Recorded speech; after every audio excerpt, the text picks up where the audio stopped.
Other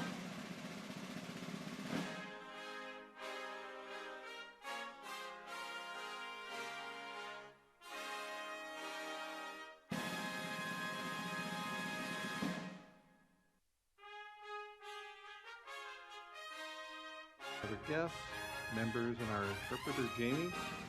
Um, I do want to remind you that the Mayor's Commission for Citizens with Disabilities broadcasts, I believe, are live streamed on the city's YouTube channel and are archived on the City of Omaha website. I'll talk about that a little bit more in a bit. Um, it's typically in the past we've had these meetings rebroadcast at 7 o'clock. Currently on channel 22 of Cox. So that's something we probably need to talk about. Um, but you can see the video of these meetings can be viewed at the Disabilities Commission website at www.cityofomaha.org. Click on the mayor's office and then click on the Disability Commission. Um, let's see, the mission, purpose, and mission and purpose of the Mayor's Commission is to promote the quality of life, accessibility, and equity in all aspects related to the City of Omaha on behalf of and in cooperation with citizens of Omaha who experience disabilities and their families. To this end, we have several tasks that we're charged with. We advise and assist the mayor, the city council, city department heads, and other City of Omaha personnel on issues of access, representation, employment, housing, quality of life, and quality of life affecting citizens with disabilities and their respective families. We serve as a resource for Omaha citizens with disabilities and their families to bring concerns forward and achieve resolutions regarding issues affecting them. Um, we publicize to the citizens of Omaha the role of the Mayor's Commission and the resources available to assist citizens with disabilities. There's just too many citizens in there. Employers, housing representatives, business owners, engineers, and architects, and others who have a role in bettering the life of Omaha citizens. We work to promote the awareness of the general public on the capabilities, needs, and desires of persons with disabilities. And we just spoke about this, we work to publicly recognize the efforts of employers, businesses, schools, organizations, and others who have demonstrated outstanding support of programs and services for persons with disabilities. We serve to advocate for accessibility issues and implement plans and projects to improve services for people with disabilities. And we review and implement plans and projects for advocating services for people with disabilities in the City of Omaha. Now, we will do introductions, but I would suggest that you have a pen and paper handy to take notes, because we'll try and go around at the end and have folks um, do announcements for their prospective organizations or for any other issues involving people with disabilities and their families in the city. So have a paper and pen handy. Um, let's see. So with that, we'll go around and do some quick introductions. First and foremost, or I don't want to say that. First, my name is Mark Smith. I'm a faculty member at the University of Nebraska Medical Center, Monroe Meyer Institute. I work in the University Center on Disabilities there. Our job is to work to build the capacity of services and supports for people with disabilities. I'm also a parent of an individual with an intellectual disability, and I have a younger sibling who's an individual with an intellectual disability. Um, so I get to wear lots of hats. So we'll do in-house, and then we'll go to the Brady Bunch there. So Nancy? And I'm Nancy Floral, and I work with the Nebraska Commission for the Blind and Visually Impaired. We're the vocational rehabilitation agency that serves individuals that are blind, visually impaired, and deafblind. Thanks, Nancy. And Megan? Megan Walls. With my company, Assistology, we do consulting and training in the areas of assistive technology, accessibility, and inclusion. And I work across the lifespan and across environments. So I'm here to keep in mind the needs of the greater disability community. Thanks, Megan. How about Laura? Laura Young with the League of Human Dignity. We have service coordination for Medicaid waiver, and we're a center for independent living. Thanks, Laura. And Eric? Hi, everybody. My name is Eric Olson. Good to see you, Eric. Jennifer? Hi, I'm Jen Pollock, and I facilitate elementary special education services for Millard Public Schools. Thanks, Jen. And Rachel? Hello, I'm Rachel Johnson. I currently work as a service coordinator with individuals with developmental disabilities, and I live with a spinal cord injury, so I like to represent the needs of those populations. Thanks, Rachel. And Taryn? I'm Taryn, and I work as a social worker coordinator at Brookstone Village for the elderly and for disabilities. And I also have a disability myself. And I also mentored at Quality Living, a brain and spinal cord injury facility. Thanks, Taryn. Good to see you. And Mel? Hi, I'm Melanie Davis, and I am a second-year University Center trainee under Mark, and I'm also a person with a disability. I have to tell you that Melanie did inform me she got home from Minnesota last night at 2 a.m. So if her I'm close, here, but she's sort here. Melanie does a terrific job for us, so we're pleased. And I just want to make a quick comment that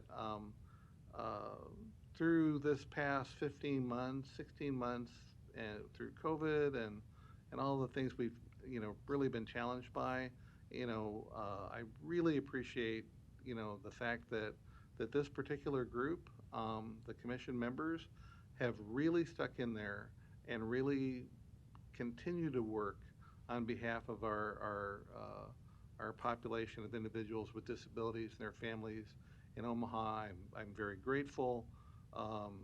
Even when we were just doing lots of Zooming, there was still an edge of seriousness and committedness to the work, and I think that really speaks to the fact that we have an outstanding set of commission members. So thanks to you all. I really appreciate it, and I know that the people that we're here to represent certainly do as well. Let's see. Quorum acknowledgement. I don't think we've had a quorum for about 15 months, and maybe that will change down the road a little bit, but I certainly respect folks who are only able to come in via virtual means. It's great to have Megan and Nancy here because it's like it's just not me and Kat and Jamie, but still, I really want to mention to the commission members that do what is within your comfort level in terms of as we can start to open things back up, if that's fair enough. Of course, not having a quorum for 15 months means that we have not had official minutes. We're still continuing to put together draft agendas. We still continue to keep notes of our meetings, and of course, these are recorded and are available on the mayor's website. So we're still trying to do our work, but we do not have minutes to approve or a quorum to have an official meeting, and that's just the way it is. What do we do? So with that, unfortunately, we had a speaker we were trying to line up. That individual had pretty significant conflict and certainly understandable, and I won't go into all that, but In that individual stead, Megan Walls, our vice chair, has very, um, very nicely stepped up to talk a little bit about the program that she runs, um, and maybe take a few questions and take it away, Megan.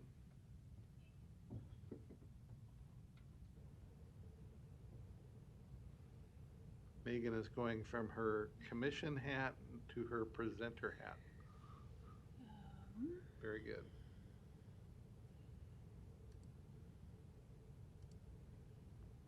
Do I need to have both of them up? I'm not sure what to do here. Megan, you came prepared. You have to share the screen with them.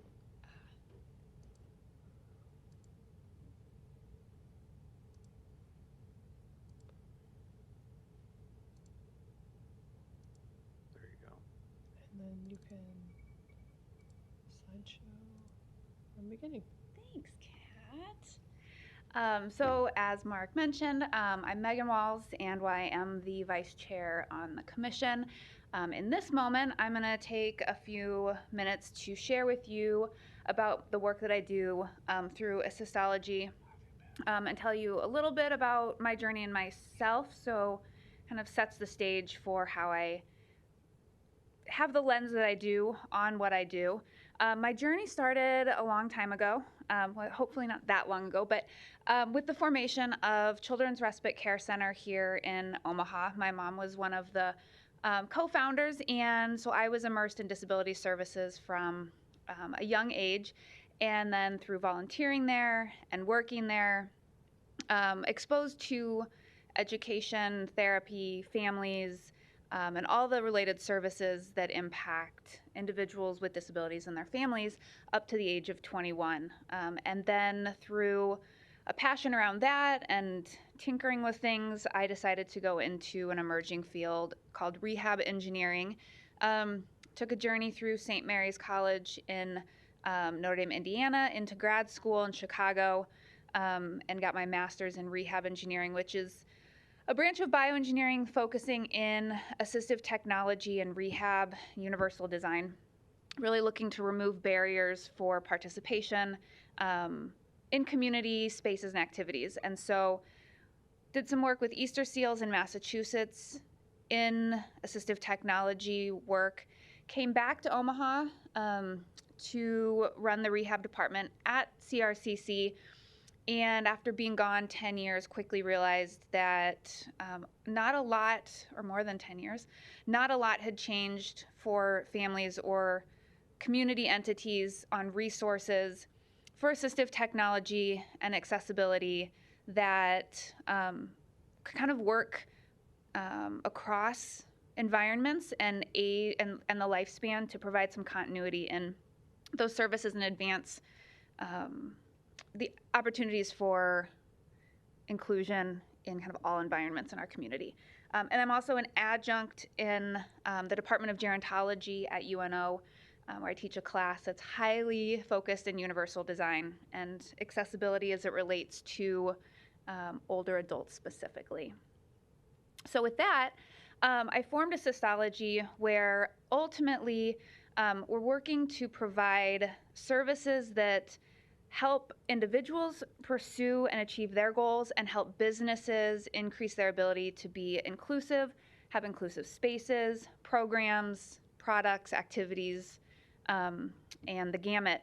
As I mentioned in my intro, I work across the lifespan, so children and adults with disabilities, organizations that serve individuals with disabilities wanting to have better spaces, better programming, better supports, and then partnering with area businesses, professionals, or other organizations that are looking to advance accessible and promote accessible opportunities in our community. Ultimately, my big vision is that I want to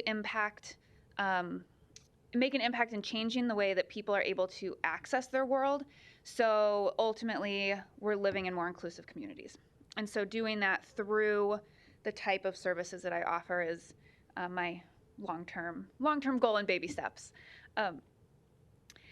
And one of the ways that that impact can be made is through the use of assistive technology. And assistive technology sounds really scary to people sometimes, but it really is just anything that makes it easier for you to do something, whether that's blue light blocking glasses that help reduce your migraines, or that's a push button can opener, so because you can't twist the knob, or using smart speaker systems to have better control of your house.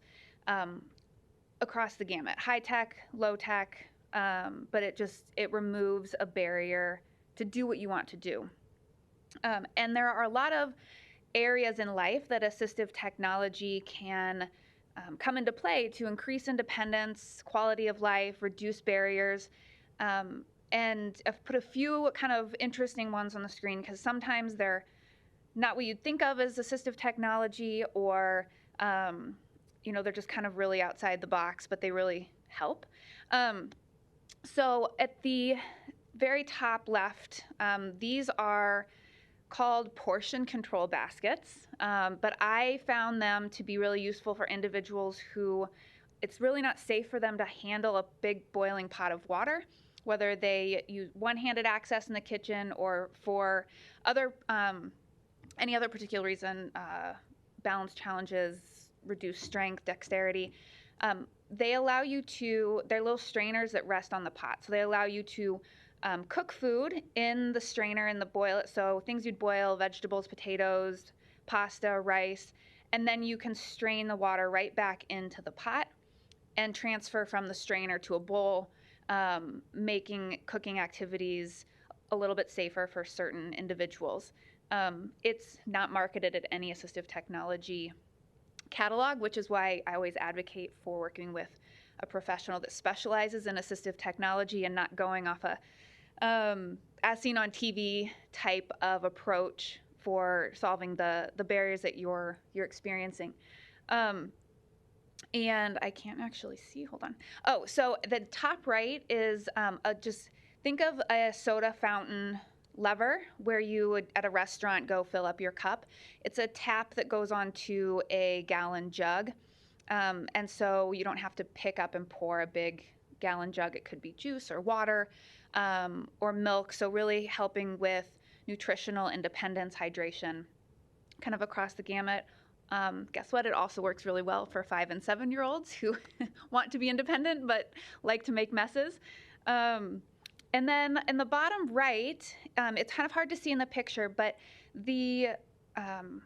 what game is this? The Uno cards have Braille embossed numbers and colors at the top in the corners. And I brought this up to a group of 6th graders when we were talking about assistive technology. And I asked them, if you were going to play Uno and you were blind, like, how would you participate in this activity? And bless him, the little boy goes, well, I just asked my friend what my cards were. And I was like, well, kind of defeats the purpose of the game. So Hasbro has done it on Legos, and they did it on Uno cards, but just really removing those barriers to socialization and recreation and engaging in life for children and adults who read Braille and don't read Braille. So just a few things that also are not that costly. So kind of trying to remove the stigma around assistive technology that it's really expensive. That being said, access to assistive technology continues to be a really big challenge, largely due to funding. And it's complicated and not real interesting, so I'm going to keep it brief, but there are different types of assistive technology, and the kind that insurance pays for are the kinds of things you go work with a doctor or a therapist for: communication devices, mobility equipment, those respiratory, insulin-related, medically, what they consider medically necessary. Non-medically necessary, which is the category that I tend to work in, although I like to say the outcomes from using the types of things that I implement have a positive medical benefit and could be considered medically necessary maybe in the future. You have to get a little bit more creative with funding for these. You could, through the DD waiver, which I'll talk about in a minute, through the A&D waiver, grants, private pay. Easter Seals has some alternate financing programs, both for small items and large items that are very, very low interest loans. United Cerebral Palsy of Nebraska has a client assistance grant that if you meet the criteria, and it isn't cerebral palsy specific, if you have a neurological component to your diagnosis, you may qualify. And that gives you access of up to $1,000 a year in assistive technology that is really broad for a reason. And then there's different associations or foundations that may provide funding as well. In other situations, if you're working, if it's through work or education, the pathways are a little bit different in who you work with and what access you have. But there are methods through vocational rehab type cases, if you're within an educational program or making a workplace accommodation that's not VR related. So I always advocate for talking through your situation to figure out what is your best path. I'm happy to have that conversation with anyone who's looking for assistive technology solutions to try to connect them to the right combination of professional services and potential funding sources, if whether or not I'm a good fit for what they're looking for at that time. I mentioned access to assistive technology services through the DD waiver. The Systology, am not able to provide the assistive technology support through the aged and disabled waiver for a long, complicated reason. So call me if you want to know more about that. But I am able to provide it through the comprehensive DD or the DD Adult Day HHS waiver.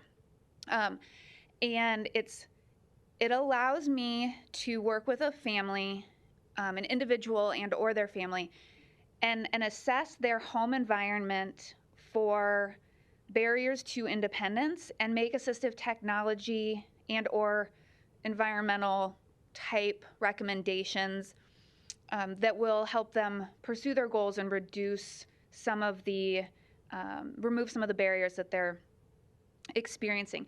And then it's called an environmental modification assessment. It is not structural. I did not pick the name of the service, but it is not a structural home modification assessment.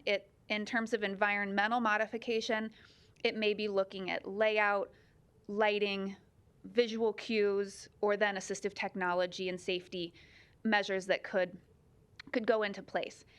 The process for accessing that, because it is a service or that is built into or can be built into an individual's budget for up to $1,000 annually, and a family needs to request it, or an individual needs to request it of their service coordinator, and then their service coordinator and I communicate. It goes into the portal, and then once I have the referral, I work directly with the family to come into the home, set goals, expectations, and work together to come up with the right assistive technology solution, and then hopefully connect them to a funding entity to purchase items, as appropriate. So that and that's available annually. So if someone's living situation or goals or health condition changes, they can come back and access it the following year as well. I can kind of switching a little bit into how I work with the kind of community entities. On the building and design aspect, I work with design firms, architecture firms, or organizations who hire me because they're building a building and they want input on accessibility with a universal design twist. So I'm bringing my background of understanding complex interactions and disability types and the universal design elements that go into designing spaces and services and providing consultation that way. I also do what I call ADA plus audits. So I will go in and help assess where a business is as far as ADA compliance, and then I also incorporate universal design elements into the review and recommendations on what they can do, since they're already going to be making changes, making ones that go beyond the very bare minimum that is federally required to make decisions that actually make sense for the people that will be using the space. Sensory-based services. So I work with schools or organizations to create sensory rooms or mobile sensory equipment kits that they can use when they go out into the community, and provide training around how to use the equipment, but then also giving some basic information on best practices in the room, understanding sensory systems and how to support different elements of those systems, and then consultation is needed.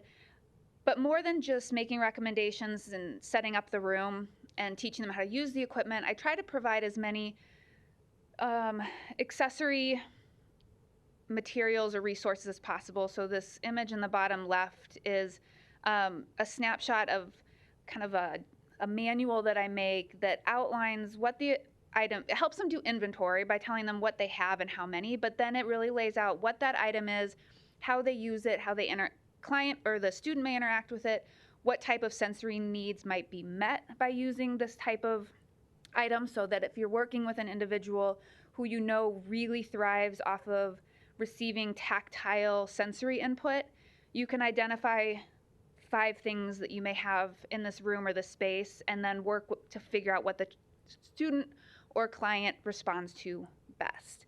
And these sheets will kind of help. And then also maintenance, cleaning, troubleshooting, so that they have this resource so that they can, whatever program they're launching can be successful once I hand everything off and walk away.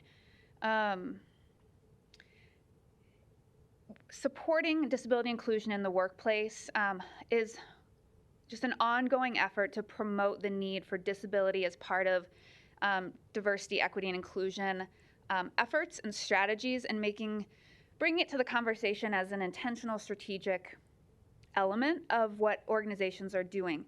And so sometimes that's training, whether it's around culture of inclusion or whether that's specific to how to create greater accessibility of your services through a lens of inclusion, or really digging in on consultation-wise from what are your services, environments, products, operationally, what does it all look like? And then again, if it's a non-voc rehab related accommodation request, I can support businesses in that as well. So I will clarify, if an individual is working with vocational rehab and they're making an accommodation request, if they call in another entity, they're going to utilize the Assistive Technology Partnership in Lincoln is their partner, I guess, on that. So collaboration. I do my work in partnership with organizations and agencies who are also trying to have positive impact for the disability community. And whether we're working on an initiative together or I'm working directly to the benefit of their clients on their behalf, that's really how things are moving forward in some ways, and getting done is by forming those partnerships and those relationships. So as my contact information is provided, I can be called or text at 402-500-0667, or my email is assistologyomaha@gmail.com. My website is assistology.com, and there's lots more details on the work I'm doing. I have a blog and some other things, resources there. And the last slide that I have is just links to the, I forgot to mention this one. UCP of Nebraska has a tech tools lending library. There's 4 of them around the city, I think. I host one of them, and they are essentially assistive technology lending libraries where individuals families, educators, anyone can borrow items to try them out. Whether it's just like, hey, I'm having people over and I need some yard games that are accessible for the weekend, or I'm trying to find a toy that will engage my child so that we can do something. You can borrow them and return them just like you would at a library at no cost. So there's a link on here to the inventory and those programs, a link to the client assistance grant through UCP of Nebraska, the alternative financing program for Easter seals. There's the Assistive Technology Partnership of Nebraska, which is the Tech Act program for the state, which houses a lot of services in that area. And then the specific direct link to the DD waiver service information on my website, because it has some FAQ sheets and some kind of, do you fit in this bucket or this bucket for who you talk to, and a little explainer video as well. So that is the short and kind of quick, I guess, explanation of the different types of things that I do. More nerve-wracking standing in front of all of you people on the screen. I can see you. But happy to take questions, or if there are specific pieces of information people are wondering about. I have a couple things, Megan. One, will you go back a slide to your contact information? I want to make sure that that's pretty clear for people. I'll also put it in the notes. And my second wondering is, should we put some of those resources that you mentioned on our Facebook page, for example, for people to access after the meeting today? Yeah, I think that's, we can also then use that. We can put the direct link, since it is live broadcast. We can just pull the link and copy and paste the resources below it. I think that's easy. Yeah. Okay, one quick thing, Megan, I want to go back all the way back to the beginning. You mentioned your experience in CRCC, and I wanted to mention that that's the Children's Respite Care Center here in Omaha. So yes, for those who aren't so hot with acronyms, but a long time respite service available to folks here in town. Yes. So 0 to 21 started as medically based childcare, and now also has an inclusive preschool program and behavior health service supports, rehab therapy supports, and great. Still tends to be a hidden gem in some ways. I talk to a lot of families who aren't really aware still that that's out there, whether it's because through service coordination they didn't hear about it, or they're drinking from a fire hose and haven't sorted through everything yet. But there's one on 88th and Blondo, and then one in Millard as well.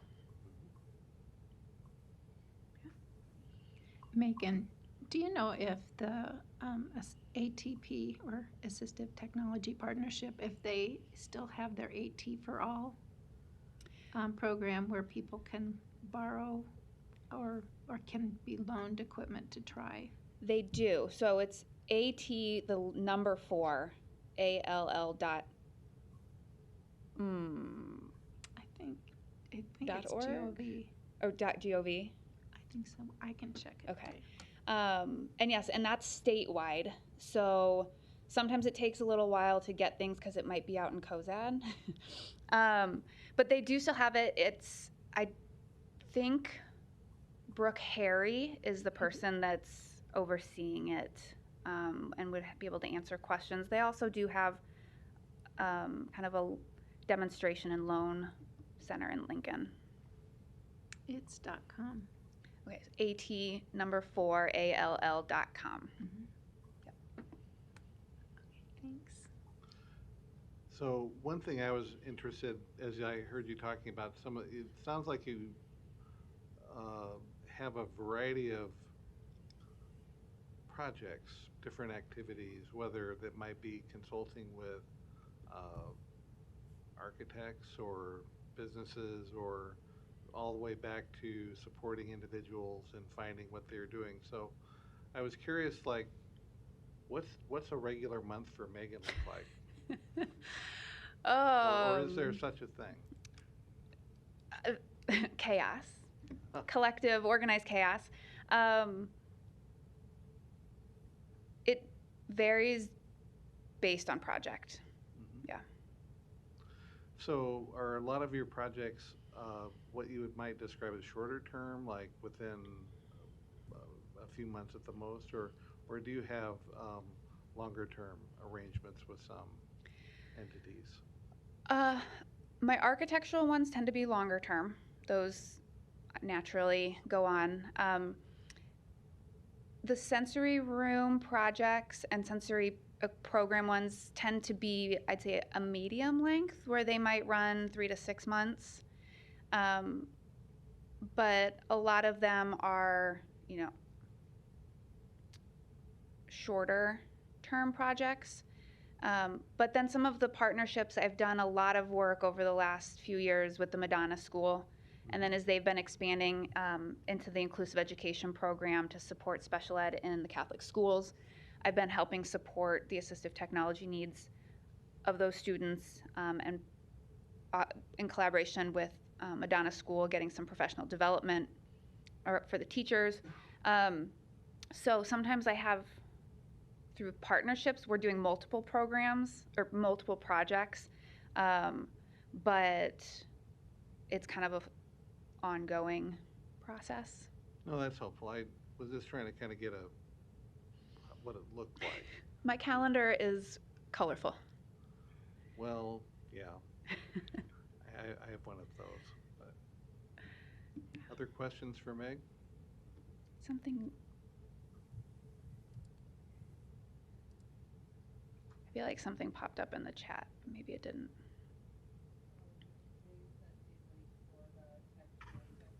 We were just clarifying AT for all, if it was a .com or org and all those things. .com. Yeah. Anything else? No? Okay. I will put my commission person hat back on. Thanks, Megan. Thank you so much. We're going to have to talk after the meeting because you don't know how many people we have in common.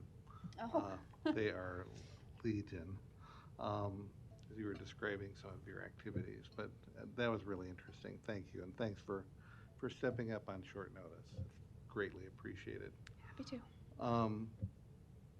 So at this point, we really don't have old business or new business because we're not on a formal agenda. We did talk before the meeting about plans moving forward in terms of presenters for the remainder of this year. And so, but our plans are, what's the word? They're tentative. They're kind of drafty. But needless to say, we're really trying to focus on areas and issues that are of greatest importance and greatest priority to the people that we're here to represent. So with this, I think we have plenty of time for member activity announcements. And Megan's been talking for a while, so I'll turn to Nancy first. Well, the summer months are always really busy for us as an organization. We have a lot of transition programs for students 14 to 21. And so one little piece of nugget, we actually started transition programs in 1983.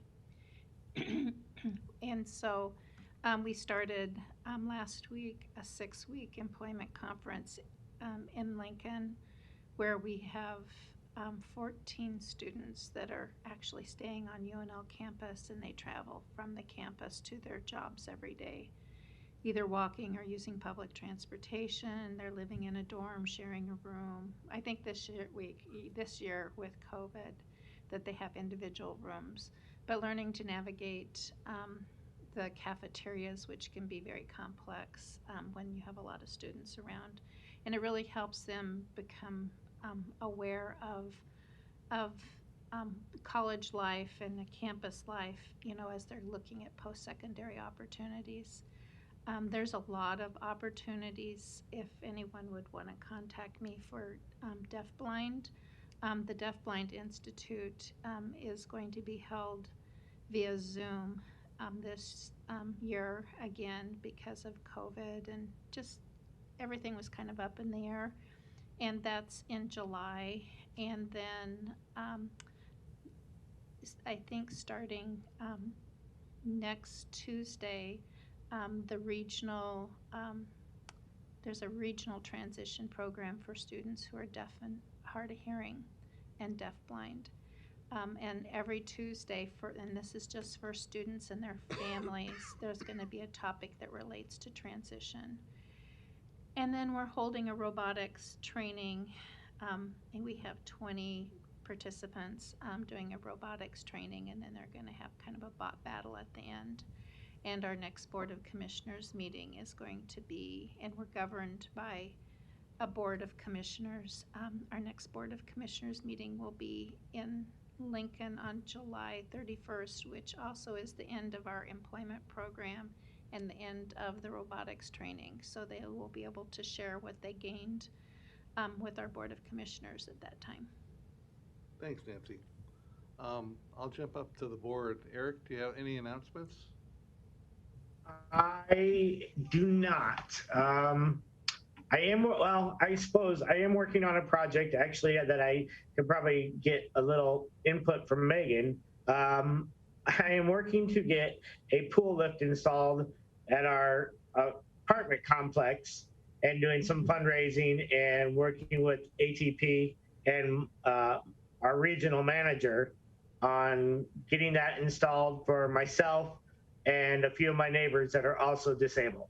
So that's been an ongoing project for my past 3 weeks. Thank you. Thanks, Eric. I'll let you guys two talk as opportunity presents. Rachel?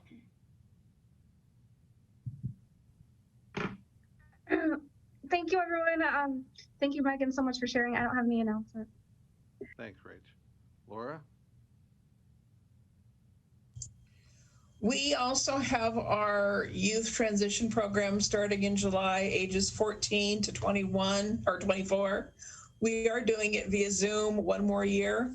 Hopefully by this time next year, we'll have a new remodeled building and a new conference room, which I'm excited about. So if anybody's interested, they can get a hold of us at the league and we can tell you more about it. We just talk about topics, what it's going to take to go from young adult to adulthood. And it's 6 weeks also. Thanks, Laura. Oh, go ahead, Nance. Laura, do you have a flyer about your program that you can just share? I know it might be too late to register for this year, but it would be great to have that information for the future. Sure, I can share it. Thanks, guys. Jen?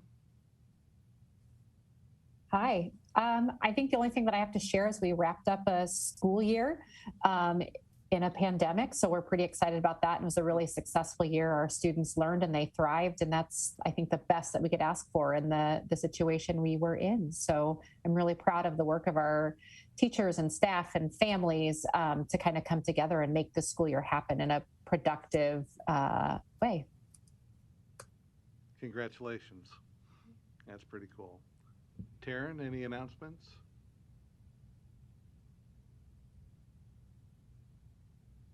I don't have anything. Okay, thanks, Taryn. Megan, now I let you catch your breath. So. Thanks, Mark. The only thing I have is same thing I mentioned last month. The Blade 5K fundraising race is coming up on July 10th, and I think there's still about a week to register.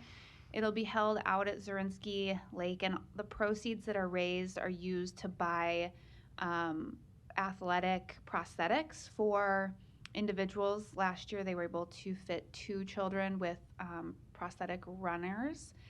So kind of exciting. I will be there, and if you come out, you'll also be able to take a peek at the future inclusive playground that'll be out at Zurinsky. So double excitement. Very good, thank you. I have a few items. First, just a reminder, we're in our new building now. We have been for a few months. We had our grand opening earlier this month. We're at 68th and Pine on the UNO Pacific campus, while before we were at the UNMC campus, which means I'm terminally late for Mayor's Commission meetings because I have another like 2 miles to drive. Um, the we are doing some innovative things with uh, working with youth. We're having uh, high school students coming in for week-long sessions on just kind of learning about disability, and it's really a focus more on, if they're interested in that as a potential opportunity for employment.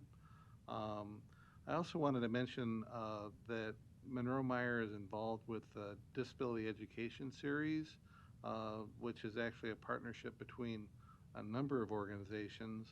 Um, every month on the first Thursday at 1 o'clock, we do a Zoom presentation, and we presented everything from a celebration of the ADA to special education to um, discussion of the Olmsted planning that's going on in Nebraska, which is pretty exciting. Um, uh, and so, if you are interested in that, we've been getting pretty huge turnouts, like 50 to 100 people per session. You can contact me, and I'm happy to get you the, the contact information on how to be involved in that. It's just an attempt by stakeholder agencies and professionals to uh, ensure that the public is aware as possible, um, in terms of issues as they relate to people with disabilities and their families.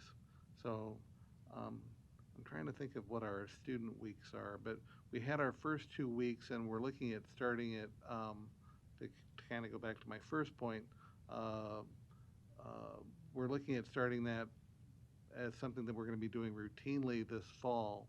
And so we had our first 2 weeks, and uh, it was kind of fun for me because I went to Benson High School here in Omaha, and we had a whole room full of Benson students that I was talking to. And so we had a very serious discussion about the nickname for the school mascot. But in any case, with that, I think are there any other questions, comments, or issues for the good of all? Everybody is shaking their heads. We'll be meeting again on July 26th. The tentative presenter will be a representative of PTI Nebraska, which is the state Parent Training and Information Center as it relates to early intervention and special education services. Those folks, the phones ring off the hook there. They do a lot of work, and there's a lot of expertise. So I'm looking forward to a very informative discussion. So with that, I will not formally adjourn us, but say we are adjourned for the month. And thanks very much.